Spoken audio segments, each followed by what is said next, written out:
Hello everyone, আমি প্রিয়াঙ্কা। প্রবাসী ঠিকানার নতুন আরও একটা ভ্লগে তোমাদের সকলকে জানাই অনেক অনেক স্বাগত। আশা করি তোমরা সবাই খুব ভালো আছো ও সুস্থ আছো। আমরাও ভালো আছি। আজ রবিবার, এক ছুটির দিন। সকাল সকাল উঠেই ঘরের সমস্ত কাজকর্ম সেরে ব্রেকফাস্ট করেই সোজা চলে এসেছি রান্নাঘরে। আজকে অনেক কটা রান্না করতে হবে, কারণ আজকে একজন ফ্যামিলিকে বাড়িতে নিমন্ত্রণ করেছি। একজন বাঙালি ফ্যামিলি, নতুনই পরিচয় হয়েছে তাদের সাথে।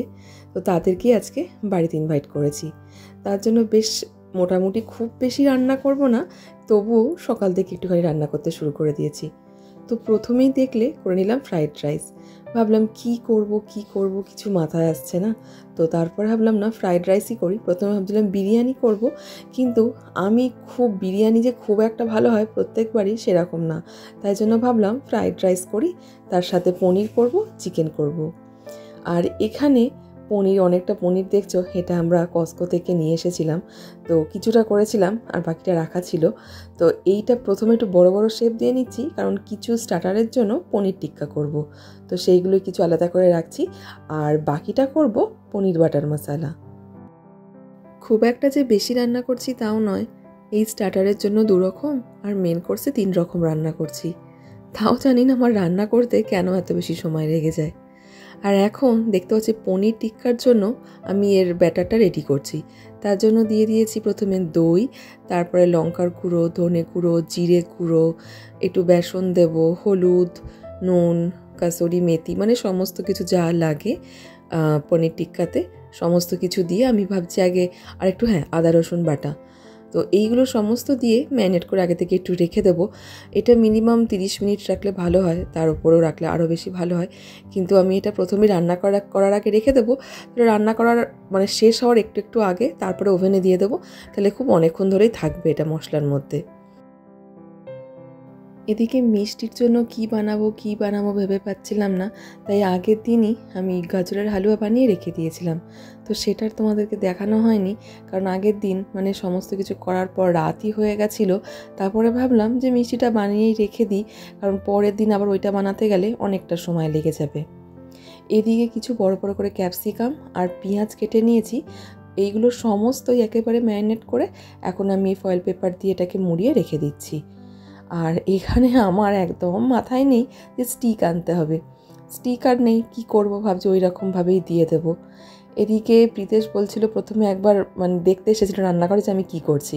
তো বলছে যে তুমি একবার করে পনির ম্যারিনেট করছো, আবার চিকেনটা আলাদা করে করছো, একসঙ্গে করে দিলে ভালো হতো।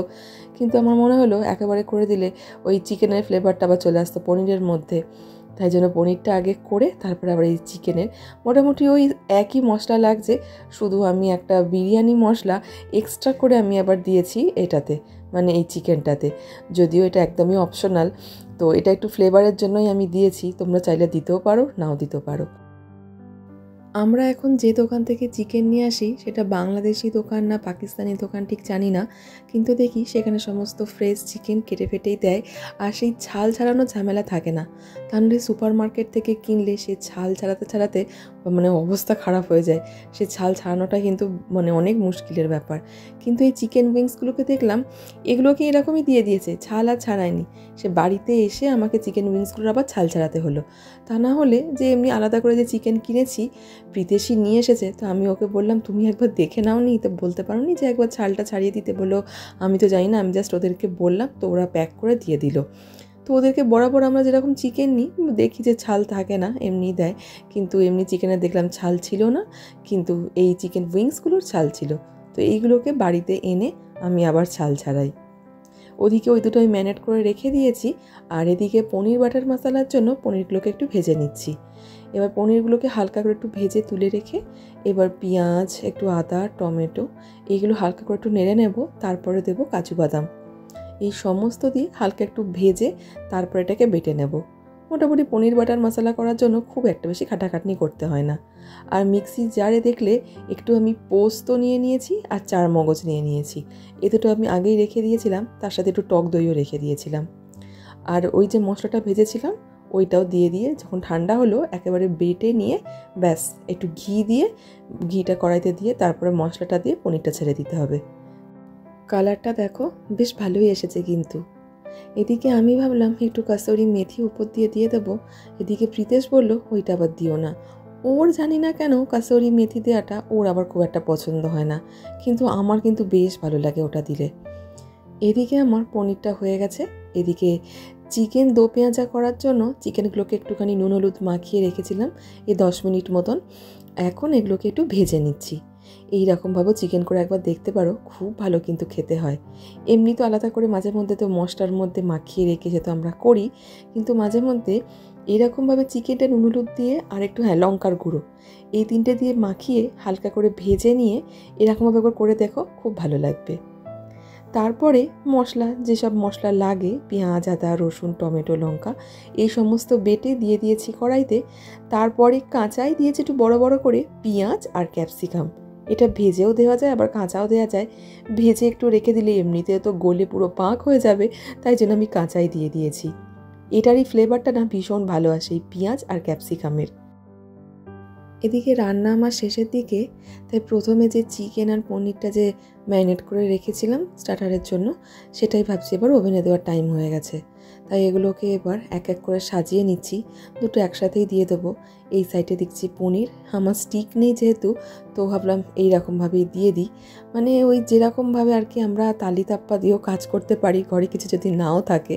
আমার একদম মনে নেই যে আমি এইটা করব, ভেবেছিলাম অন্য একটা কিছু করব, কিন্তু তারপর ভাবলাম এইটা করব। তো আজকে প্রীতেশ মোটামুটি সোম থেকে মানে শুক্রবার তো অফিস থাকে, শনিবার ওকে দৌড়াতে হয় বাজার টাজার করার জন্য। রবিবার ওরা আর ভালো লাগে না যে বাড়ি থেকে বেরিয়ে আর কিছু আনতে। তো আমি ওকে জন্য বললাম তোমার কাছে যেতে হবে না, আমি এভাবেই করে নিচ্ছি। এদিকে ওটা দিয়ে দিলাম ওভেনের মধ্যে, আর এদিকে চিকেনটা আমার হয়ে গেল। চিকেনটাকে তুলে নেব আমি। এদিকে যাদের জন্য এত রান্না বান্না করছি তাদেরকে তোমরা ভিডিওয়ে দেখতে পাবে না, কারণ তারা আসার পর গল্পে এতই মেতে গেছিলাম যে ভিডিও শ্যুট করার আর সময় পাইনি। সময় না, আসলে মাথা থেকেই বেরিয়ে গেছিল যে একটু ভিডিও শ্যুট করতে হবে। এখন বাজে 8টার সময় দেখতে পাচ্ছ ঘুটঘুটে অন্ধকার, জানলা দিকটা দেখো পুরো ঘুটঘুটে অন্ধকার। আর প্রচন্ড ঠান্ডা পড়ে গেছে এখন, বাইরে প্রচন্ড ঠান্ডা। আমি সন্ধ্যের পর আগে একটু ডুকুকে নিয়ে বেরোতাম, বাট এখন আর বেরোনো যাচ্ছে না, প্রচন্ড ঠান্ডা পড়ে গেছে। তো সন্ধ্যাবেলায় ডুকুকে একটু ঘুম পাড়িয়ে দিয়েছি অনেকক্ষণই, বাট উঠে যাওয়ার ওর সময় হয়ে এসেছে। তার ফাঁকে আমি একটু প্রীতেশ বেরিয়েছিল বাজারে, তো আমি বললাম যে একটুখানি ইন্ডিয়া থেকে যে পার্সেলগুলো এসেছে তো সেইগুলো তোমাদেরকে দেখিয়ে দিই। বেশ অনেক দিন হয়েছে এসেছে, বাট এটা দেখাবো করে আর হচ্ছেই না। তো আমার অ্যাকচুয়ালি একটা বাঙালি বন্ধু গেছিল ইন্ডিয়াতে, তো তার হাত দিয়ে আমি কিছু জিনিস আনিয়েছি, তো সেইগুলো আজকে তোমাদেরকে দেখাবো। এই যে এটা পুরো ভর্তি, তো অনেক কিছুই আমার জন্য এনেছে।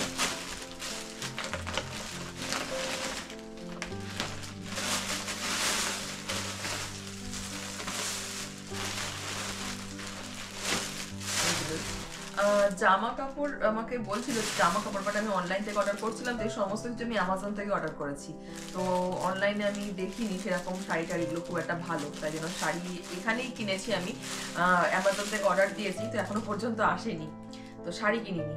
এটা যেটা দেখতে পাচ্ছ এটা হচ্ছে একটা পুজোর আসন, এই সমস্তই কিন্তু ইন্ডিয়া থেকে এসেছে। বেশ বড়ই হয়েছে আসনটা, মোটাও আছে অনেকটা। এটা হচ্ছে একটা পুজোর আসন। এটার দাম নিয়েছিল প্রায় 200 টাকা মতো, না মনে পড়ছে না আমার, ওই 150 থেকে 200 টাকার মতন এটা নিয়েছিল। বেশ ভালোই হয়েছে কিন্তু এটা।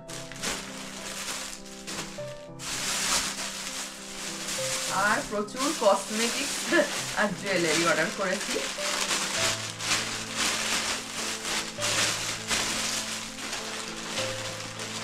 আচ্ছা, প্রথমে এগুলো দেখাই যে দুটো আমি ফেস ওয়াশ, আমি মোটামুটি ইন্ডিয়া থেকে যে নিয়ে এসেছিলাম, আমি হিমালয়ের নিয়ে এসেছিলাম, এখনো চলে যাচ্ছে এটা আমার, প্রায় 4-5টা নিয়ে এসেছিলাম। তো আরো দুটো আমি অর্ডার করেছি। এই যে তার সাথে দুটো ক্রিম অর্ডার করেছি। এই আমি অ্যাকচুয়ালি সোমিজেরই ক্যান প্রোডাক্ট আমি ইউজ করি, মানে ইন্ডিয়া থেকে নিয়ে এসেছি, সেটা এখনো পর্যন্ত আমার চলছে। কসমেটিক্স অনেকগুলো করে নিয়ে এসেছি, ফুরিয়ে গেলে তো আমার এখান থেকে কিনতেই হবে, বাট যে যখন ইন্ডিয়াতে যায় আমি মোটামুটি অর্ডার করে দিই, নিয়ে আসে। তো এই সোমিজের হচ্ছে সানস্ক্রিন, তো এই দুটো আমি অর্ডার করেছি।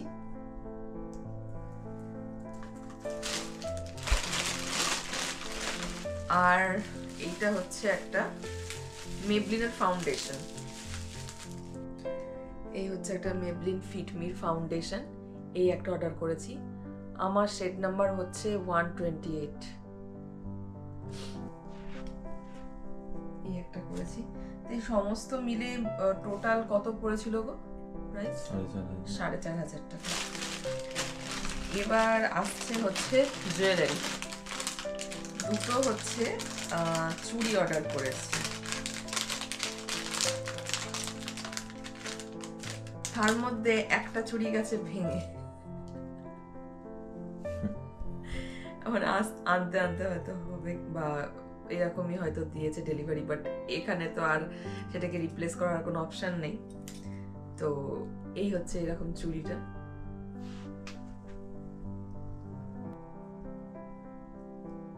একটা যাই হোক বেঁচে আছে, এটাই, দুটো চলে গেলে হয়ে যেত। এই দুটো চুড়ি, এগুলোর প্রাইস কত নিয়েছে না আমার এক্সাক্ট মনে নেই এখন। আর অনেক কটা জুয়েলারি অর্ডার করেছি। আর হচ্ছে এই হচ্ছে একটা হার অর্ডার করেছি। এই যে এখানে এরকম কৃষ্ণের বাঁশি আছে, পেখম আছে। না পরে দেখো। হ্যাঁ, এটা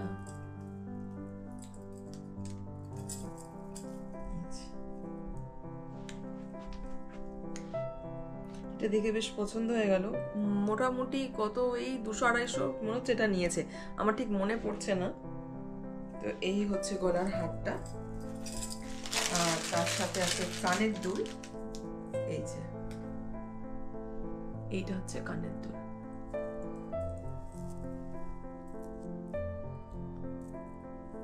এই যে কানের দুল।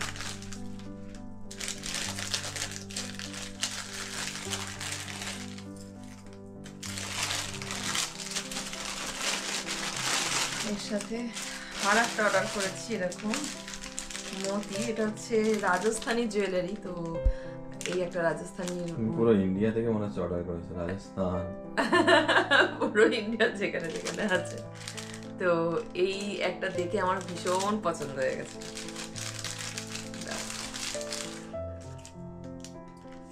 এই হচ্ছে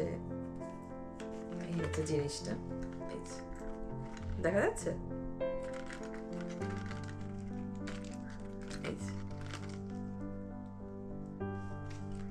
আর এই হচ্ছে কানের দুল। এই যে কানের দুল আছে, তার সাথে এটা শাড়ির সাথে ভীষণ ভালো লাগবে। এটা দেখে আমার মনে হলো ঠিক আছে, এটা ভীষণ ভালো লাগছে। এটার দামটা একটু বেশি নিয়েছিল, এটা মনে হচ্ছে 700 না 800 এরকম হয়তো হবে, আমি ঠিক বলতে পারছি না, মানে একটু দাম বেশি নিয়েছিল। যেটা আগে প্রথমে দেখালাম অক্সিডাইজের যে জুয়েলারিটা, তার থেকে একটু বেশি নিয়েছিল।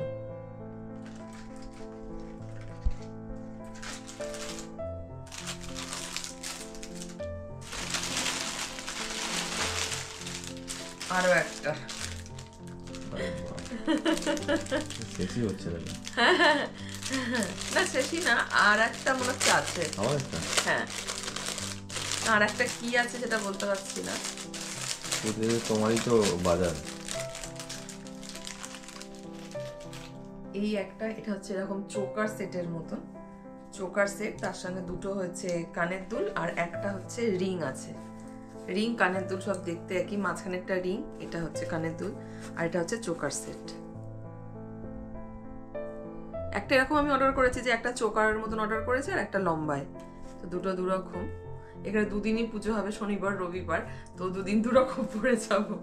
হ্যাঁ, আর একটা যেটা কিনেছি সেটা মহালয়ার দিন পর, মানে মহালয়া তো হয়ে গেছে, বাট এখানে মহালয়া সেলিব্রেট করছে শনিবারে, তো ওই তখন পরে যাব।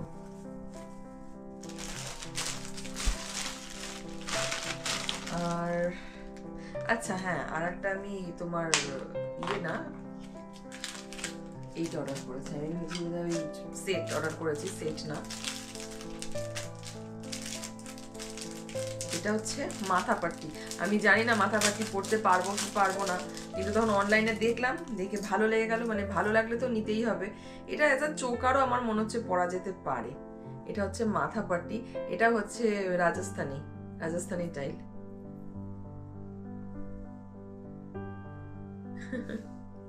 এটা এজ এ চোকার এরকম পরা যেতে পারে। তো জানি না কি পরবো কি পরবো না, কোনো আইডিয়া নেই, বাট এটা দেখে ভালো লেগে গেল। এটা মোটামুটি ওই 250 টাকা থেকে 300 টাকা মতন এটার প্রাইস পড়েছে। এই সমস্ত আমি ইন্ডিয়ার অ্যামাজন থেকেই নিয়েছি আমি।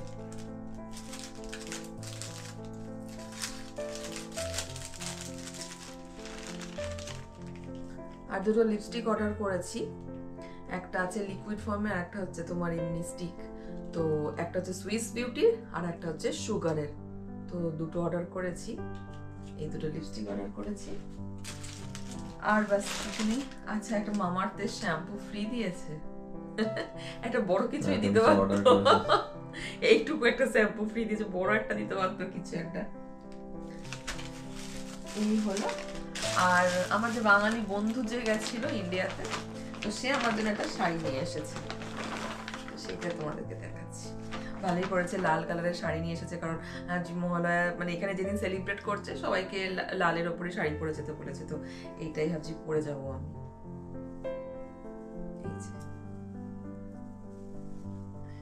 এটাই হচ্ছে শাড়িটা, এই যে শাড়ি, আর এটা হচ্ছে আঁচল। বেশ আমার পছন্দ হয়েছে, খুব সুন্দর কালার কম্বিনেশনটা।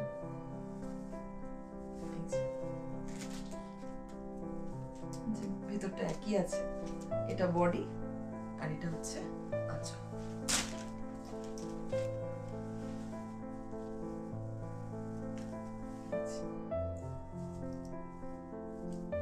দেখা যাচ্ছে তো?